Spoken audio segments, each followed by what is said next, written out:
আলাইকুম। আপনাদের মাঝে একটা নতুন ভিডিও নিয়ে আসলাম। অনেকেই বলে যে বাংলাদেশে মালদ্বীপ যাওয়া যাবে কিনা। হ্যাঁ, অবশ্যই আসা যাবে। সপ্তাহানি ধরে বাংলাদেশে থেকে এক নতুন ভাই আসছে, আপনাদের সাথে কথা বলাইতেছি। সাক্ষাৎ। আসসালামু আলাইকুম ভাই। ওয়ালাইকুম আসসালাম। কেমন আছেন? ভালো আছি ভাই। কতদিন ধরে আইছেন ভাই? 1 মাস হয়েছে ভাই। 1 মাস হয়েছে না?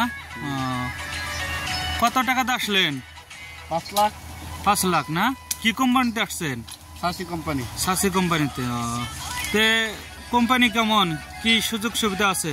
সব সুযোগ সুবিধা আছে, খাওয়া টাকা সব সুবিধা ভালো। বেতন কত দেয়? বেতন 5 রুপিয়া, $324। 300। তাতে বাংলাদেশে ওভার টাইম টুম দেয় কত আসবে? 50 এরকম। 50 মানে $325 বেতন। তে খানা থাকা কেমন, কিবা কি? খুব ভালো কোম্পানি, সাসি কোম্পানি অনেক ভালো। কি সকালবেলা কি দেয় ভাই?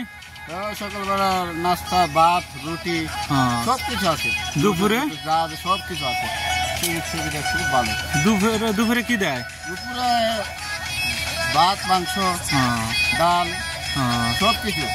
রুম কেমন আপনার? রুম অনেক ভালো, এসি আছে, সব আছে। যাই, ভালো হইলে ভালো। তো আপনি যে আসছেন, কাজে কোনো কষ্ট দেয়? না না। কি কাজ করেন আপনি তাহলে? জঙ্গলে কাটাকুটি করি। ঠিক আছে, তে ভালো থাকবেন। ওকে, ইনশাল্লাহ। আল্লাহ হাফেজ।